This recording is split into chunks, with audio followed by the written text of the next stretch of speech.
All right, hey everybody, welcome to my channel. If this is your first time joining, my name is Shane. This is my landscape photography channel. I've got some fun stuff for you today. In today's video, we're going to cover the new Lightroom masking features. And let me tell you, these are awesome. It's almost like they put Photoshop inside of Lightroom. Not quite, but pretty darn close. If you haven't seen these new features, man, you're going to love them. We're going to jump right in.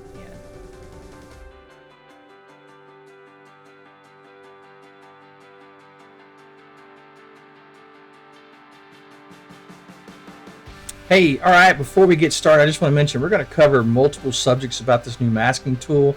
You should see little paragraphs or little sections down at the bottom of the video. So if there's one subject you're not interested in and we start talking about that, you can just jump from paragraph to paragraph from different pieces of the video to different pieces of the video. So it will have different chapters, not paragraphs. There'll be different.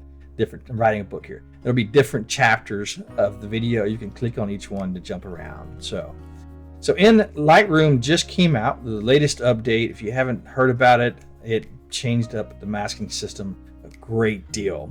So we're going to cover those features in this video. We're going to cover the artificial intelligence selection of your subject. We're going to cover the artificial intelligence selection of the sky. We're going to cover the subject of inverting your selections. We're going to cover the subject of intersecting your selections. And we're going to talk about the new changes to luminance and to color mask. So if you haven't heard about any of those, we're going to get started. We're going to go over each one of those. We're going to have a chapter for each one of them.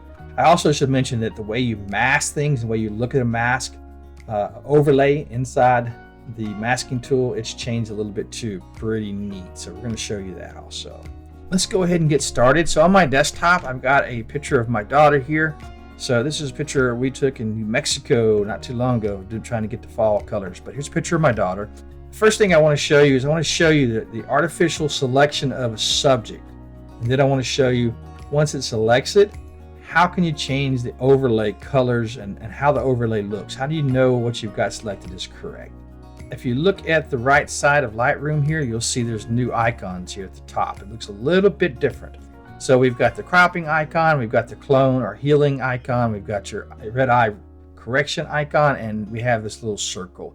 This is your new mapping tool. So I'm going to click on that mapping tool, and I already had it clicked. So now that's clicked, you can actually see add new mask. Now here's your new masking system. So you've got select subject, select sky, you've got your brush, your linear gradient, your radial gradient. And this is new. Color range and luminance have been moved up to this level. We'll talk about that in a few minutes. Let's go ahead and select the subject, see how well that does. So I'm going to click on add new mask. I'm going to click on select subject. Now when we do this, it's going to be thinking, it's going to be trying to detect that subject, see how well it does. And boom, now I found my daughter. It did a very good job finding my daughter. That is awesome. I really like that. So you'll see here on this panel popped up. So we have a create new mask panel. It shows the mask that it just created, right? This is the subject selection that the artificial intelligence just made. So this is the actual mask. Now, if you look real close, you can see I can actually show the overlay or hide the overlay. And if I don't like the way this overlay looks, if it's hard for me to see, I can actually go and change the color of it. So you can choose different colors. You can actually choose the opacity of the overlay. You can change how that looks, right? I like to have mine kind of way up so I can see it really well. And I actually like that color. So I'm going to leave it there. Now there's new pieces here I don't believe were before. If I click on these dots right here, you'll see that I have color overlay on black and white. So basically my item that's selected is got the color, and everything else is in black and white. You'll see that there is an image on black and white. So now everything that's selected is in the colored part in the image, and everything else is black and white. There's no color overlay. And then I have image on black. So now everything that's selected is I can see, and everything else is just black. And next, if you go, there's an image on white. So same thing, everything that's selected is visible, and everything else is white. And the next one is white on black. Now this one is very much like the masking system in Photoshop. So everything that's white is selected, everything behind it is black. So pretty neat.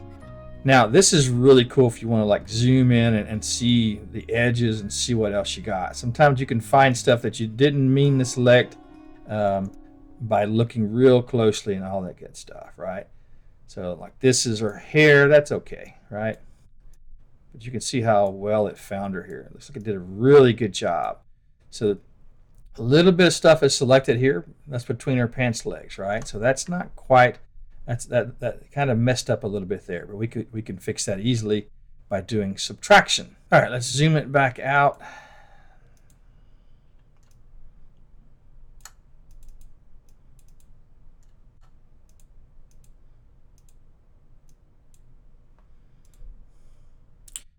And I'm going to change it to back to the color overlay.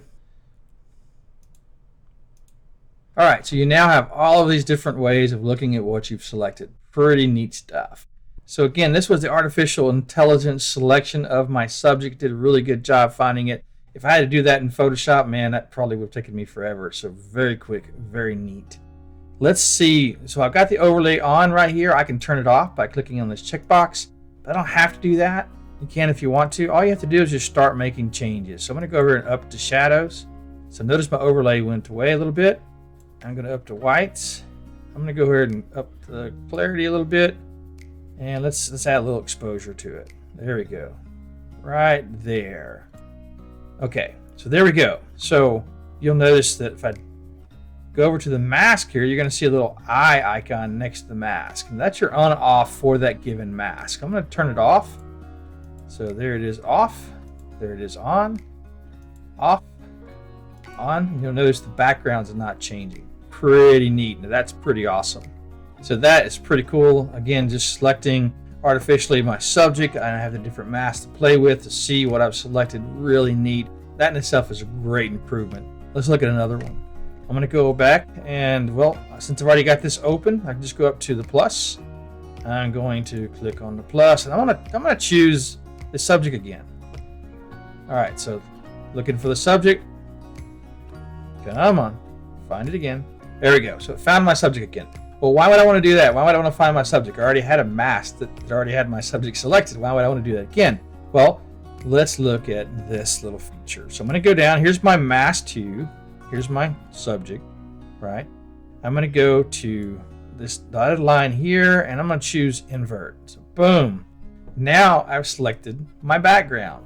So that's how you use invert. So anytime you select something, whether it's through auto selection AI with do your subject or sky, if you do invert, boom, it'll get everything else outside of what you selected. So that's pretty neat. So now I have a selection of my background.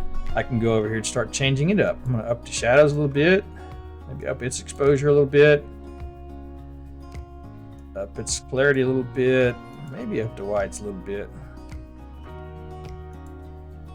up to contrast a little bit. There we go. So here's my background. Off, on, off, on. And here's my subject. Off, on, off, on. And now here's the finished product. So pretty good, not bad. Now you'll notice that if I go back, I can turn each one of these on or off, right, to see the different mask. I can also go over here and turn all of them on and off. Check it out. Before, after, before, after. Pretty neat. All right. So that's how you can change the different mask overlays. That's how you can do inverting a particular mask. And that's how you can actually select with the artificial intelligence to select your subject. Let's move on to the next photo. Now here is a photo I took in White Rock, New Mexico. This is White Rock Canyon, and this I believe is the Rio Grande River. So let's go ahead and try a new artificial intelligence selection of my sky. So again, we've got the go over and get the masking icon checked. We can go down to select sky. There we go. It's looking, it's thinking, and how well does it do? Boom. Okay, found my sky. That looks pretty darn close. All right, let's start adjusting. I'm going up the whites. I'm going to down exposure. I'm going to make the clarity way high. Make it pop a little bit. I may downgrade that exposure some more. Maybe get rid of some of the highlights. Not too much. I think that's good. I may add a little bit of, change the temperature, just add a little bit of color in the whites. A little bit of color in the thing that's blown out. So let's see. Before, after, before, after. So selected my sky. Really cool. That's very cool. Again, that's something that would have taken me a long time to do in Photoshop, at least for me. And we did it in like 3 seconds. Very cool. All right, let's look at another one. So I'm going to go back and choose my, I'm going to do plus, and I'm going to choose the sky again. So again, why would I do that? I already selected the sky. Well, I get to do invert again. So I'm going to choose to invert. And now I've got the landscape. So that's pretty cool. So I selected the sky, changed it, and now I can take the landscape and change it. I'm going to up the exposure some, not too much. Get it close to the sky. I'm going to add contrast. Up the shadow some. Up the whites a little bit. I don't want to get this too bright, too much brighter than my sky. There we go. So I've made some changes to that layer. If I click the on, off, on, off, on, pretty neat. So I was able to select the sky. I was able to select the sky again and invert it to select everything else. Pretty cool. Now I'm going to go to a radial gradient. So I'm going to go over here and choose to add another one, radial gradient. I'm going to put the radial gradient right here. And let's move it around some. Now, the radial gradient, you can make it larger like before. You can actually control the feathering by using this inner circle. So it's feathering more, feathering less. Pretty neat. Okay. I'll put that about right there. Okay. I'm going to make this a little bit dark. A little bit darker. I want to make this part of the picture look a little bit darker than back here. Add a little contrast to it. I think I'm going to expand this to be a little longer here. So a little bit darker than everything else. I may up the white some. Okay. Now, the changes I made here, what if I wanted to make them over here? Exact same changes. Well, we now have this add button. So I'm going to go add, and we're going to choose how I want to add it. I can do it with a brush. I can do it with a radial gradient. I'm going to do it with a radial gradient. So now I can add a new radial gradient, and it's going to basically create a new radial right there. That radial is going to take on the same properties that I put on the other radial. So I have a radial here. If I go here, there's that radio. If I go here, here's the other radio. You can move between the two, right? Now, both these radios are going to take on the same settings. So if you change one, it's going to change the other. Like if I increase the whites, it's changing both. So that's how you add. So you can basically start out with that mask, and then you can add more into that mask. Why would you want to do that? Well, you'd want to do that if you have multiple masks, you want to have the same settings, right?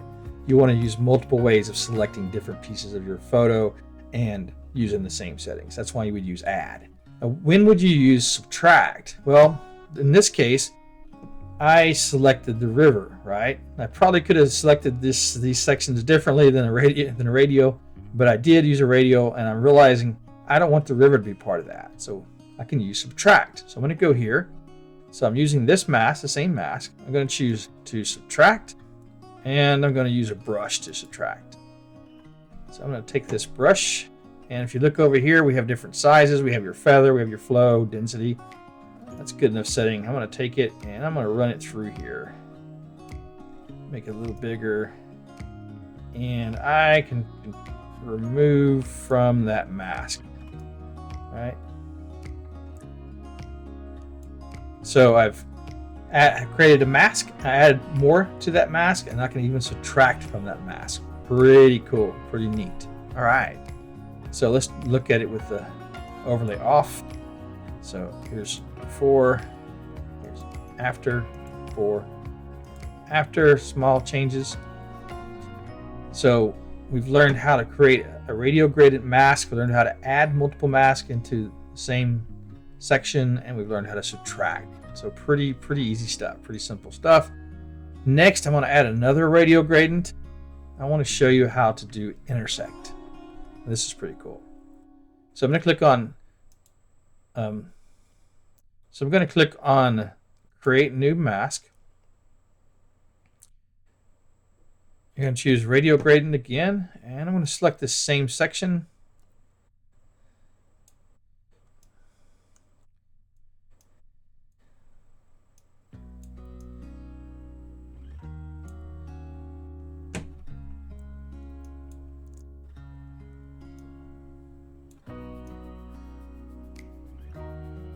Now I've selected this bottom part here, this area right in here.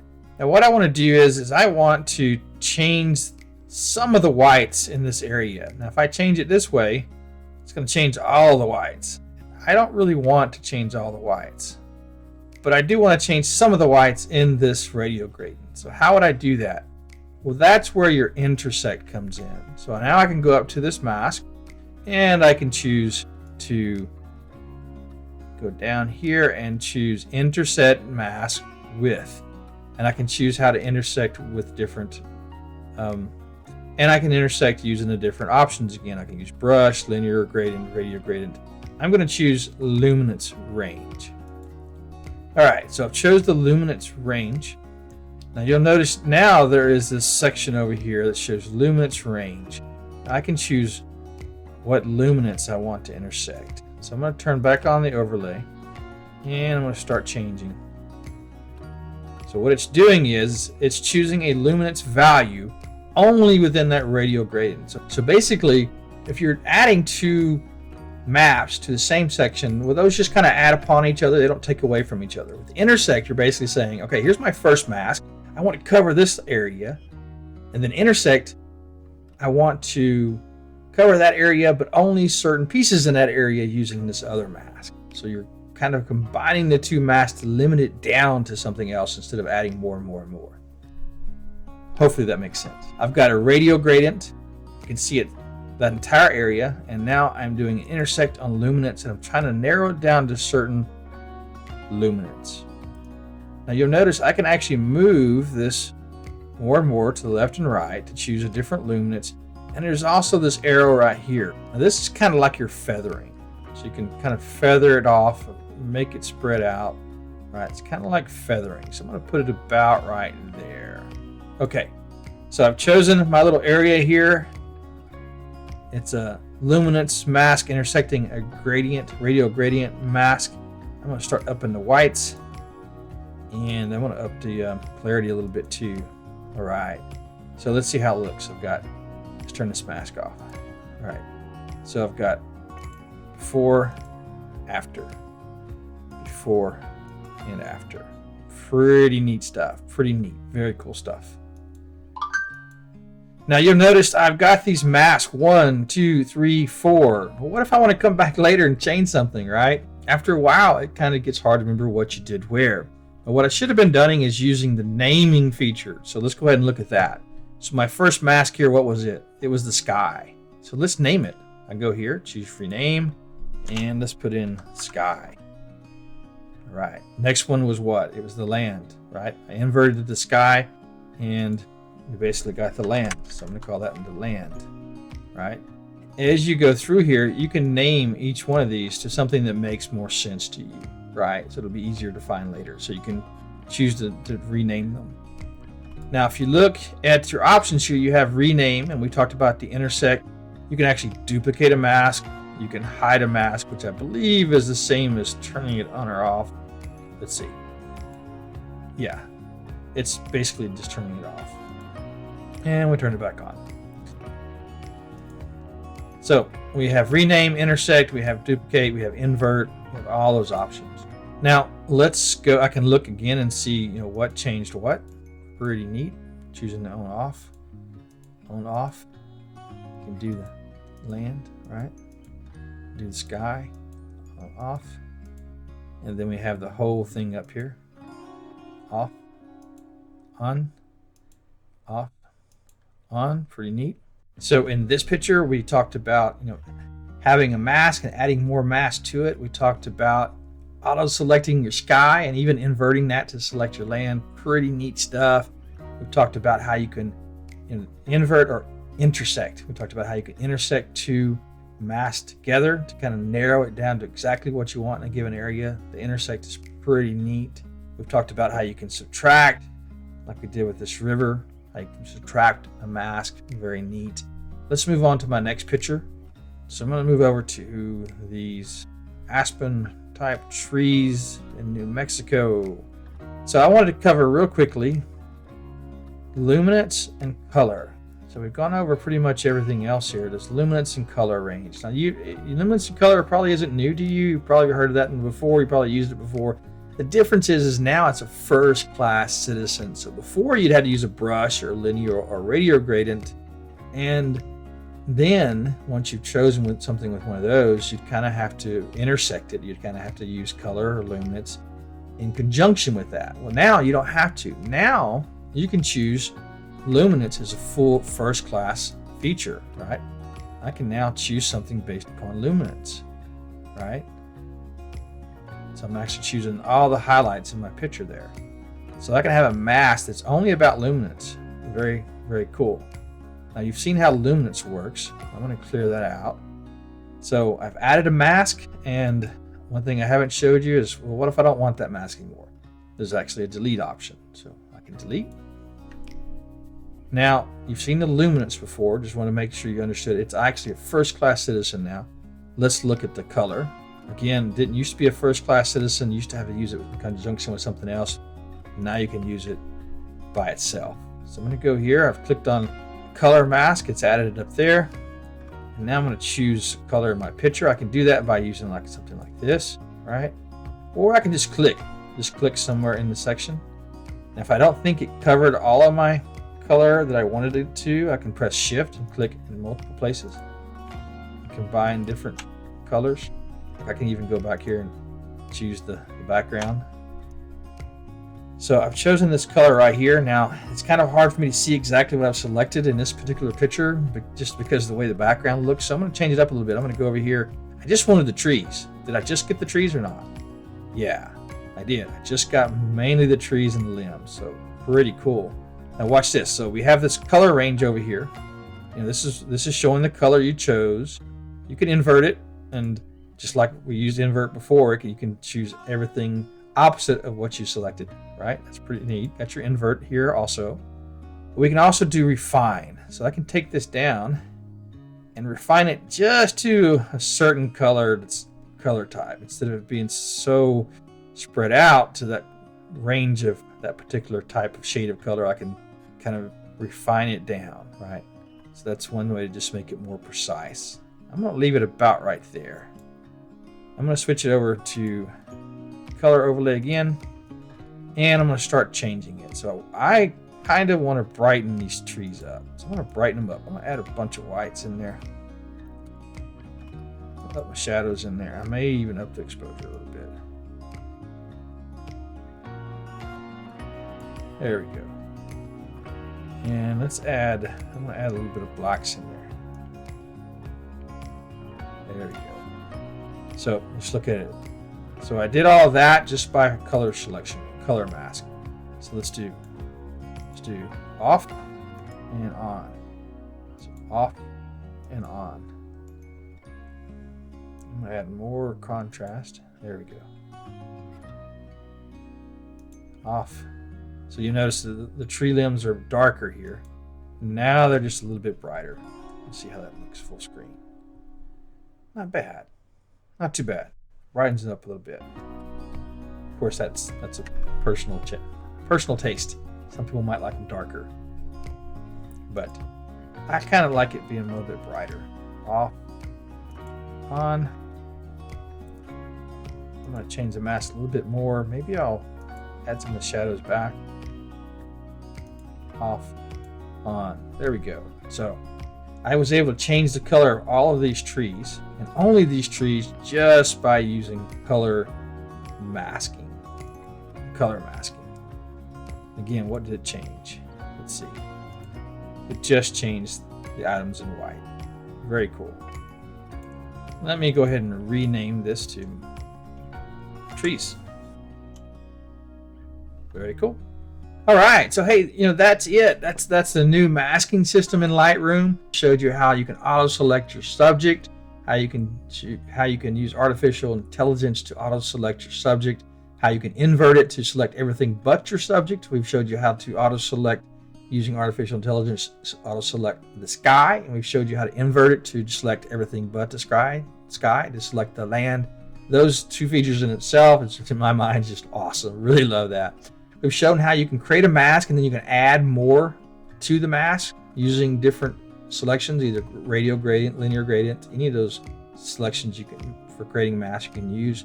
We've showed you how to subtract from your mask. We've showed you how to intersect your mask. So you can use a mask to capture part of the screen, and then you can use another mask to intersect it and narrow it down to exactly what you need in that part of the screen. Intersecting and inverting, we've showed you how to add mask, delete mask. We've showed you how to rename the mask. And we've also showed you the new masking overlay system, which is pretty neat in itself. So these are all the new features of the Lightroom masking system. Tell me what you think. What do you think? I love it. If you haven't played with it yet, hey, get off this video and go play with it. You will like it, I guarantee you.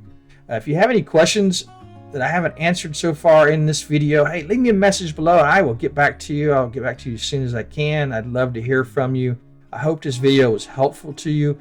If it was, do me a favor and click that like button. And if you have anybody else that might enjoy this video, send a link to them so they can watch the video also. I really appreciate that. And if you would like to see more content like this, or you'd like to check out our other videos where we do landscape photography, click that subscribe button. That really helps us get the channel promoted, gets the channel out there. And I really appreciate that. It really does help us get the word out. And we want to do our best to help others learn as we learn. So I really, again, can't tell you how many times I appreciate that. Probably about 6 times now, but I do. I really appreciate it. Thank you so much for subscribing and for liking if you enjoyed the video. I hope to see you again in our new videos. We're going to have a lot more upcoming. Hope to see you then. Hope you have a great week. Bye.